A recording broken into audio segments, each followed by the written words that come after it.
بھارت اتراکھنڈ 28 غیر قانونی مندر اور 330 مزار مسمار۔ بھارت کی شمالی ریاست اتراکھنڈ میں محفوظ جنگلاتی علاقوں کی بحالی کے لیے 3 ماہ کے دوران 28 غیر قانونی مندروں اور 330 مزاروں کو گرا دیا گیا ہے۔ فارسٹ حکام کا کہنا ہے کہ 1980 سے پہلے کے مزاروں کو منہدم نہیں کیا جائے گا، لیکن میڈیا رپورٹس کے مطابق بھارت کے سب سے پرانے کاربٹ نیشنل پارک میں گرائے گئے مزاروں میں سے ایک 150 سال پرانا تھا۔ جاوالاپور کے امام کا کہنا ہے کہ ان کی بات ہی نہیں سانی جا رہی۔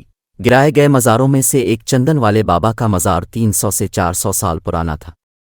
راغوروکی شہر کی جامع مسجد اور مدرسہ رحمانیہ کے سربراہ مولوی ارشد نے انسداد تجاوزات مہم کو عوامی مفاد میں درست قرار دیا ہے۔ واضح رہے کہ اتراکھنڈ کا 65% علاقہ جنگلات پر مشتمل ہے۔